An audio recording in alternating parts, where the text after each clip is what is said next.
आज की डेट में दुनिया में जो सबसे बड़ा हॉट टॉपिक बना हुआ है वो है डोनाल्ड ट्रंप। आप जहां भी जाते हो आज की डेट में, आप स्कूल जाते हो, कॉलेज जाते हो या फिर कहीं भी मार्केट भी आप चले जाओ, आपके सामने बस एक ही नाम रहेगा, डोनाल्ड ट्रंप। आखिर डोनाल्ड ट्रंप चाहता क्या है, आप लोग ये सुनते होगे और मजाक में आप लोग कहते होगे कि बुढ़ा सटिया गया है, ठीक है, इसका दिमाग खराब हो गया। मजाक मजाक में आप ये चीजें सुनते होगे, लेकिन एक्चुअल स्ट्रैटेजी डोनाल्ड ट्रंप की क्या है ये समझना बहुत ज्यादा जरूरी है। शुरुआत कहाँ से हुई थी, मैं आपको 1800s पर नहीं लेकर के जाऊंगा कि अमेरिका का जो मेन एजेंडा रहता है, अमेरिका का कोई भी प्रेसिडेंट हो उसका एजेंडा यही रहता है कि अपने आप की हेगेमनी यानी कि यूएस की सुप्रीम पावर या फिर यूएस की सुप्रीमेसी दिखाना। मैं आपको वहां तक नहीं लेके जाऊंगा कि यूएस के पहले प्रेसिडेंट ने क्या किया था और उसके बाद क्या हुआ था। मैं आपको डोनाल्ड ट्रंप पर ही कहूंगा। तो डोनाल्ड ट्रंप ने जब 2025 अभी जो रिसेंट इलेक्शन जीते 2025 में जीते थे ना, ठीक है, तो जब डोनाल्ड ट्रंप इलेक्शन जीत करके आया तो मेन मोटिव डोनाल्ड ट्रंप का क्या था। पहला तो था कि डिग बेबी डिग, मतलब कि ऑयल जितना निकाल सकते हो उतना निकालो। अब आपके सामने पहले ही बात क्लियर हो जाती है कि जब डोनाल्ड ट्रंप इलेक्शन जीता तो उसका मेन मोटिव था ऑयल। बस यही मेन मोटिव था डोनाल्ड ट्रंप का। और जितनी भी वॉर अभी यहाँ पर छिड़ी हुई है मिडल ईस्ट के अंदर, आपको पता है कि उसका मेन एजेंडा ऑयल ही है। कोई न्यूक्लियर वेपन नहीं है कि ईरान न्यूक्लियर वेपन बना रहा है तो उसके ऊपर कोई खतरा है, कोई दुनिया को तबाह कर देगा, खराब कर देगा सब कुछ, ऐसा कुछ भी नहीं है। मेन एजेंडा वही है। इराक में भी जब यूएसए ने अटैक किया था तब भी मेन एजेंडा वही था। तो ऑयल एक मेन एजेंडा है। लेकिन डोनाल्ड ट्रंप की सोच सिर्फ और सिर्फ इस एक स्टेटमेंट से नहीं निकलती कि डिग बेबी डिग एक स्टेटमेंट इसने दिया था अपने इलेक्शन जीतने के बाद में, सिर्फ यहीं से नहीं निकलती। ये अपोज करता था जब इलेक्शन जीता रिन्यूएबल एनर्जी को, ठीक है। रिन्यूएबल एनर्जी को डोनाल्ड ट्रंप अपोज करता था, यानी कि जितना आप रिसोर्सेस ऑयल को यूज करो उतना बढ़िया है डोनाल्ड ट्रंप के लिए। लेकिन ऐसा क्यों है, और इसके अलावा और क्या पॉलिसी है जो डोनाल्ड ट्रंप की सबसे आगे देखने को मिलती है। सबसे पहली पॉलिसी आती है आपकी ट्रेड को लेकर के, इकोनॉमी एंड ट्रेड, ठीक है। इकोनॉमी और ट्रेड की बात आती है जब भी, तो आपके सामने सबसे पहले आता है टैरिफ। आप कहते हो अच्छा इकोनॉमी और ट्रेड की बात हो रही है और डोनाल्ड ट्रंप की बात हो रही है, तो टैरिफ ये कैसे पीछे रह सकते हैं। लेकिन क्या टैरिफ तो समझ जाना अकेला काफी है। डोनाल्ड ट्रंप, आपने ये भी सुना होगा, रोजमर्रा में आप सुनते होगे या आपस में दोस्तों में बात करते होगे कि डोनाल्ड ट्रंप भाई बिजनेस आदमी है, उसको बस बिजनेस चाहिए, जहां से उसको बिजनेस मिलेगा डोनाल्ड ट्रंप को वो वहीं पर ही चला जाएगा। सिंपल सी बात, ठीक है। लेकिन बिजनेस माइंड होने के अलावा डोनाल्ड ट्रंप को अपना जो बिजनेस है वो पूरी दुनिया के अंदर फैलाना भी है। अब पूरी दुनिया में अगर डोनाल्ड ट्रंप को अपना बिजनेस फैलाना है तो यूरोप भी है, यहाँ पर एशिया भी है, यहाँ पर आपका अफ्रीका भी है, यहाँ पर आपका अमेरिका, सॉरी साउथ अमेरिका भी है। हर जगह पर डोनाल्ड ट्रंप को अपना बिजनेस आज की डेट में फैलाना है। लेकिन अब बात आती है बिजनेस दुनिया में फैलाना है या फिर अपने ही देश के अंदर फैलाना है, यहाँ पे भी बहुत बड़ा डिफरेंस है। तो डोनाल्ड ट्रंप का जो मेन एजेंडा रहता है वो यहीं पर ही रहता है कि मेरे देश में आकर के बिजनेस करो, ठीक है। डोनाल्ड ट्रंप का मेन एजेंडा यही रहता है कि मेरे देश में आकर के बिजनेस करो। मेरे ख्याल से कुवैत, जहां तक मुझको याद है, कुवैत सबसे पहले आया था कि चलो हम तुम्हारे देश में इतना इन्वेस्ट कर देंगे। कुवैत था शायद से वो सबसे पहली कंट्री, जब बात आ रही थी टैरिफ्स को लेकर के, जब पहली बार डोनाल्ड ट्रंप ने टैरिफ्स की बात करी थी तो कुवैत सबसे पहले आया था हम तुम्हारे देश में जाकर के इन्वेस्ट कर देंगे, ठीक है। तो वहीं से ही ये पूरी रेस शुरू होती है। मतलब मेक यूएस ग्रेट अगेन, यही स्टेटमेंट है डोनाल्ड ट्रंप का। तो सब चीजें यहीं पर ही खिंचती है। और ये टैरिफ अकेला ही, जो मैंने आपको ट्रेड बताया, टैरिफ बताया, इकोनॉमी बताया, ये अकेला ही डोनाल्ड ट्रंप की सुप्रीमेसी को बताता है कि उसका माइंड किस तरह से काम कर रहा है इस समय। उसका मतलब main major focus Donald Trump का ये भी नहीं है कि अपने देश में आकर के इन्वेस्ट करो। उसका मेजर मोटिव ये भी है कि जब मैं मरूं, समझो इस चीज को, तो दुनिया याद रखे कि भाई डोनाल्ड ट्रंप भी एक इंसान था, एक प्रेसिडेंट था अमेरिका का, जिसने पूरी दुनिया के अंदर तबाही मचा रखी थी। और अमेरिका को ग्रेट बनाने की बात तो दूसरी है। अब आते हैं आपके अगले पॉइंट के ऊपर, इमिग्रेशन। जब लास्ट टाइम डोनाल्ड ट्रंप जीता था तो सबसे बड़ा मुद्दा तो डोनाल्ड ट्रंप का था वो इमिग्रेशन एंड सिक्योरिटी था, यानी कि मेक्सिको से अपना जितना भी है उसमें बॉर्डर में आप बनाओ ताकि कोई भी हमारे देश में आकर के इमिग्रेट ना कर पाए या माइग्रेट ना कर पाए फ्रॉम मेक्सिको। तो मेक्सिको वॉल भी डोनाल्ड ट्रंप बना रहा था, तो ये भी एक मेजर है। मतलब अभी जैसे आप देखो वेनेजुएला पर अटैक किया, ठीक है, वेनेजुएला पर अटैक किया, वहां का प्रेसिडेंट उठा करके ले आया। अब वेनेजुएला पर अटैक करने का मेन रीजन उसने क्या बताया डोनाल्ड ट्रंप ने, कि भाई मुझको ना यहाँ पर ड्रग्स आते थे यहाँ से, हमारे देश में ना अमेरिका में ड्रग्स आते थे वेनेजुएला से, इसलिए वेनेजुएला के प्रेसिडेंट को हमने अटैक कर दिया। लेकिन घूम फिर के कहाँ पर पहुंचे आप? घूम फिर के तो आप ऑयल पर ही पहुंचे ना, कि हम आपके जो भैया ऑयल रिजर्व्स हैं, अब उसको हम अपनी मर्जी से अलग अलग देशों में बेचेंगे, अपनी कंपनीज वहां पर एस्टैब्लिश करेंगे जो कि पहले थी ऑलरेडी, उसको और एस्टैब्लिश कर देगा। अब सबसे पहले नाम आता है क्यूबा का। अब क्यूबा क्यों इतना ज्यादा इंपॉर्टेंट है अमेरिका के लिए? क्यूबा इंपॉर्टेंट इसलिए अमेरिका के लिए क्योंकि कैरेबियन सी में पड़ता है आपका क्यूबा।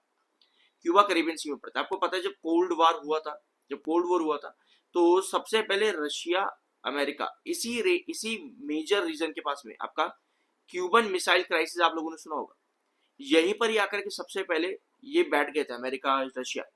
तो ये एक मेजर स्पॉट है अमेरिका के लिए अटलांटिक ओशन में। ठीक है, अटलांटिक ओशन में ये एक मेजर स्पॉट है। सो क्यूबा भी इंपॉर्टेंट स्पॉट है, और वहां पर वो जितना ऑयल बेचेगा, मतलब कि अपनी कंपनीज को उतना एस्टैब्लिश करना। मतलब कि अगर कोई और देश, मान लो अभी आपका मिडल ईस्ट वॉर में है, अमेरिका ये रहा, एशिया ये रहा, और ये रहा आपका क्यूबा छोटा सा। अगर ईरान चाहता है कि भैया अमेरिका पर हमला करना, तो मिडल आपके अटलांटिक ओशन में अमेरिका से पहले क्यूबा पड़ता है, करीबियन सी पड़ता है, आपके वेस्ट इंडीज पड़ते हैं, और अलग अलग आइलैंड जितने भी वहां पर है। सो क्यूबा पर क्या वो बेस बनाना चाहेगा ईरान आपका? तो भैया बिल्कुल सही बात है। लेकिन अगर ऑलरेडी एस्टैब्लिश करके रखेगा अमेरिका क्यूबा को, जो कि पहले से ही इतने लंबे सालों से है, तो कहीं ना कहीं ईरान के लिए अटैक करने के लिए आसानी हो सकती है, एक बेस बन सकता है वहां पर।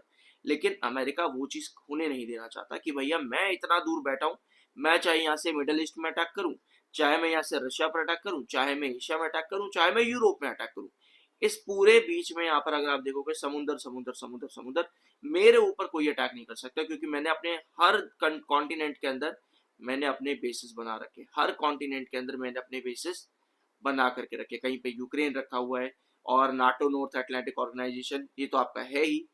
इसके अलावा आपका बचा यहाँ पर मिडल ईस्ट में हर जगह पर बेसिस है। एशिया में ड्योगाशिया आइलैंड है, पाकिस्तान है, और यूरोप में आपका सॉरी रशिया के पास में आपका कौन है, यूक्रेन है। तो हर जगह पर अमेरिका ने अपने बेसिस बना करके रखे हैं, बस एक ही जगह खाली बचती है, वो है ये वाला स्पॉट, जो कि है आपका अटलांटिक ओशन करेबियन सी वाला। ठीक है, तो यहां पर भी अपनी पकड़ मजबूत करना चाहता है डोनाल्ड ट्रंप। तो हर तरफ से आप देखो, डोनाल्ड ट्रंप ने या फिर अमेरिका ने कहीं से पूरी दुनिया को खाली नहीं छोड़ा हुआ, हर जगह पर अपना इन्फ्लुएंस बना करके रखा हुआ है। तो अभी ये तीसरा पॉइंट था बस, इमिग्रेशन एंड सिक्योरिटी। इसके अलावा फॉरेन पॉलिसी और डिफेंस। भैया डिफेंस में तो आपको पता ही है डोनाल्ड ट्रंप और यूएसए किस तरह से, जिस भी देश में लड़ाई करानी है करा लो, सामान हम पहुंचाएंगे। ठीक है, सामान हम पहुंचाएंगे, हथियार मैं लेकर के आऊंगा, तुम बस लड़ने के लिए तैयार हो जाओ और मरने के लिए तैयार हो जाओ। और हाँ, हथियार अगर मैं तुमको दूंगा तो दूसरे हाथ से भैया मुझको पैसा भी दे देना, यानी कि डॉलर भी दे देना। तो oil is equals to dollar, बस ये पूरा गेम यहीं पर ही खत्म हो जाता है, पूरी एजेंडा यहीं पर ही खत्म हो जाती है। अब आपका जो मेजर लास्ट पॉइंट आता है वो है गवर्नमेंट एंड सोसाइटी। सोसाइटी का क्या करेगा Donald Trump? Donald Trump society से क्या चाहता है? डोनाल्ड ट्रंप सोसाइटी से ऐसा चाहता है कि मेरी जो आइडियोलॉजी है, वो आइडियोलॉजी को हर कोई फॉलो करे। अब वो आइडियोलॉजी किस तरह की है ये तो कोई भी नहीं जानता, ये कोई समझ भी नहीं सकता, क्योंकि डोनाल्ड ट्रंप रात को सोने से पहले, सुबह उठने से पहले कुछ बोलता है, रात को सोने के पहले कुछ और बोलता है। तो हर समय डोनाल्ड ट्रंप के स्टेटमेंट जो है वो बदलते चले जाते हैं, कभी कुछ कभी कुछ कभी कुछ। इस बीच में एक आइडियोलॉजी को समझ पाना, डोनाल्ड ट्रंप जिस आइडियोलॉजी पर चाहता है उसको समझ पाना काफी ज्यादा मुश्किल हो जाता है। लेकिन एक चीज क्लियर हो जाती है सबसे, कि डोनाल्ड ट्रंप सिर्फ और सिर्फ यही चाहता है कि ट्रंप आगे रहे, ट्रंप सुप्रीम रहे। लेकिन अब इसके साथ में ट्रंप अपनी सुप्रीमेसी के दिखाने के चक्कर के अंदर कहीं आगे तक जा चुका है, और अब ट्रंप ने आज की जो अपडेट्स है, नाटो फोर्सेस को भी, यानी कि अपने अलाइज को भी, जो कि नॉर्थ अटलांटिक ट्रीटी ऑर्गेनाइजेशन के अकॉर्डिंग यूएस के अलाइज है, मतलब किसी भी कंट्री पर अगर अटैक होता है तो वो एज अ होल माना जाएगा।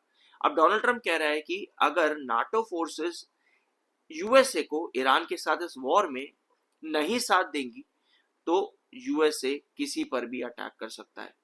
सो दुनिया एक तरह से यहाँ पर इस समय एक एटम बम के ऊपर बैठी हुई है, कि कभी भी डोनाल्ड ट्रंप का कुछ भी स्टेटमेंट जब रियलिटी में अगर बदला, मान लो यूएस ने नाटो के किसी मेंबर के ऊपर अगर अटैक कर दिया इसी चक्कर के अंदर कि तुम मुझे ईरान में साथ क्यों नहीं दे रहे, तो उस सिचुएशन पर कहीं ना कहीं ये खतरा बन जाता है आपका क्या, वर्ल्ड वॉर 3। क्योंकि देखो एक चीज आप लोग को पता है, वर्ल्ड वॉर 1 कैसे हुआ था? यूरोप में हुआ था, ठीक है। वर्ल्ड वॉर 1 यूरोप में हुआ था। आपके इतने सारे हर्जेगोविना और जगह जगह पर कंट्रीज थी, छोटी छोटी, बहुत छोटी छोटी कंट्रीज थी आपकी यूरोप में। तो वो पूरा का पूरा एरिया को कवर करने के चक्कर में वो पूरी वहां पे वॉर छिड़ गई। अब जैसे ही वो वॉर आपकी जाती है यूरोप के बाहर, आपके नॉर्थ नॉर्थ आर्कटिक ओशन के पास में, मतलब बेरिंग सी, बेरिंग स्ट्रेट वाले रीजन पे, तभी हो जाती है वो वर्ल्ड वॉर 1। इसलिए उसको वर्ल्ड वॉर कहा जाता है, ठीक है। और वर्ल्ड वॉर 2 में क्या हुआ? वर्ल्ड वॉर 2 जैसे जब तक चल रही थी, लेकिन जैसे ही वो वर्ल्ड वॉर 2 पहुंची जापान से लेकर के सीधा अमेरिका, वो वर्ल्ड वॉर 2 हो गई और फिर वहां से सब चीजें खत्म। अभी ये वर्ल्ड वॉर जो है, अभी ये वॉर जो है मिडल ईस्ट के अंदर चल रही है। अभी ये वॉर ज्यादा दूसरे कॉन्टिनेंट्स पर नहीं गई, ऑल्दो आपके इंडियन ओशन में एक जहाज जरूर गिरा है आपके श्रीलंका के पास में, किसने? यूएसए ने, ठीक है। लेकिन जो मेजर फोकस इस समय है वो सिर्फ और सिर्फ मिडल ईस्ट ही है। यानी कि अभी ये वॉर सिर्फ और सिर्फ एक कॉन्टिनेंट के वेस्टर्न पार्ट पे ही है, अभी ये पूरे कॉन्टिनेंट पर भी पूरी तरह से नहीं फैली है।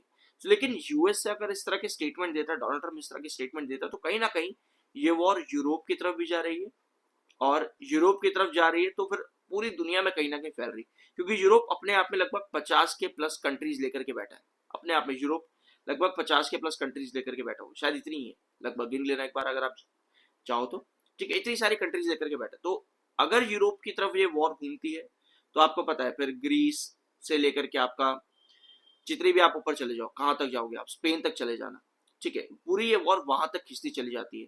फिर यूके और ये सब आपको पता है, यूरोप के पुराने देश सभी वर्ल्ड वॉर के अंदर 2 में भी और 1 में भी ये शामिल थे ही थे। और फिर ये वॉर और ज्यादा स्ट्रेच आउट होती है और यस वहां पर सिचुएशन सबसे ज्यादा खराब होती है। यानी कि एक इंसान ने पूरे देश पे किस तरह से अपना जो है कब्जा जमा रखा है, कब्जा इन द सेंस कि दिमाग से किस तरह से खेल रहा है, और दुनिया कुछ कर भी नहीं पा रही है। क्यों नहीं कर पा रही है? क्योंकि आपको पता है भाई, डॉलर के आगे दुनिया क्या ही कर लेगी। ऑल्दो ब्रिक्स देशों ने मिलकर के कोशिश जरूर करी अपनी एक नई करेंसी बनाने के लिए, लेकिन कुछ भी नहीं कर पाए। डोनाल्ड ट्रंप, यूएसए ने एक स्टेटमेंट वहां से दिया और धीरे धीरे करके सभी देश पीछे हटते चले गए। और फिर कौन बड़ा बना? फिर से विक्टोरियस बना आपका यूएसए, अमेरिका, ठीक है। तो ये एक बहुत बड़ा जरिया हो सकता था ब्रिक्स देशों की तरफ से कि अमेरिका के डॉलर को प्रेशराइज किया जा सके। लेकिन फिर वही है ना कि कब तक आप ये चीज कर पाओगे? तो छोटे छोटे जो देश थे वो पीछे हट गए, वो कहते कि भैया नहीं, हम अपनी करेंसी नहीं लेकर के आ रहे, डॉलर यूज कर लेंगे भाई, कोई दिक्कत थोड़ी है। सो ये था एंड आज के वीडियो का। आई होप कि यहाँ पर आप डोनाल्ड ट्रंप की सुप्रीमेसी समझ में आई होगी और उसका एजेंडा टोटल क्या है वो भी आपको यहाँ पर मालूम पड़ा होगा। सब्सक्राइब जरूर करना, मिलता अगले वीडियो में।